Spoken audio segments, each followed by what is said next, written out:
বরিশালের উজিরপুরে বিএনপি এবং ইসলামী আন্দোলনের নেতাকর্মীদের মধ্যে ধাওয়া, পাল্টা ধাওয়া ও ইটপাটকেল নিক্ষেপের ঘটনা ঘটেছে।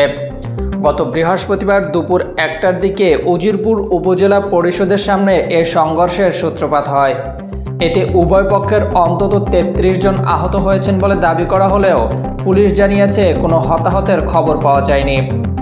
স্থানীয় সূত্র ও প্রত্যক্ষদর্শীদের বরাতে জানা যায়, মাদ্রাসা শিক্ষক মুফতি মাসুদ হান্নান ফিরোজকে হেনস্থা ও তার বসতবাড়ি দখলের অভিযোগের প্রতিবাদে গত বৃহস্পতিবার সকালে জাতীয় ওলামা মাশায়েখ আইম্মা পরিষদের উদ্যোগে একটি মানববন্ধন ও বিক্ষোভ সমাবেশের আয়োজন করা হয়।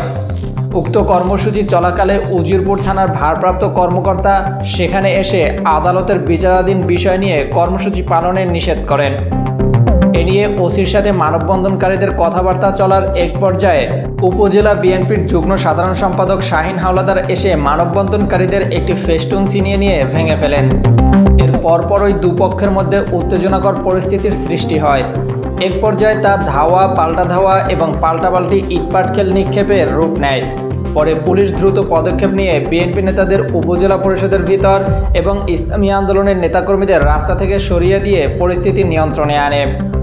এই ঘটনার বিষয়ে উজিরপুর উপজেলা ইসলামী যুব আন্দোলনের সভাপতি DM আলামিনের দাবি, তারা শান্তিপূর্ণভাবে কর্মসূচি পালন করছিলেন, কিন্তু ওসির সামনেই বিএনপি নেতা শাহিন হাওলাদারের নেতৃত্বে তাদের উপর হামলা চালানো হয়।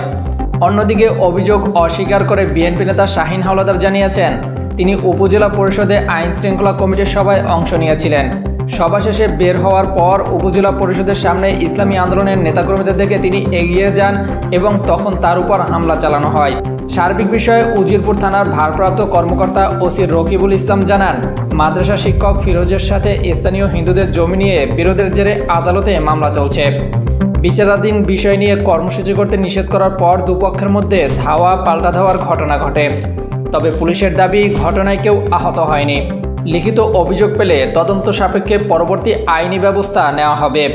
মাহাদি Hasan, desk report, MP Times.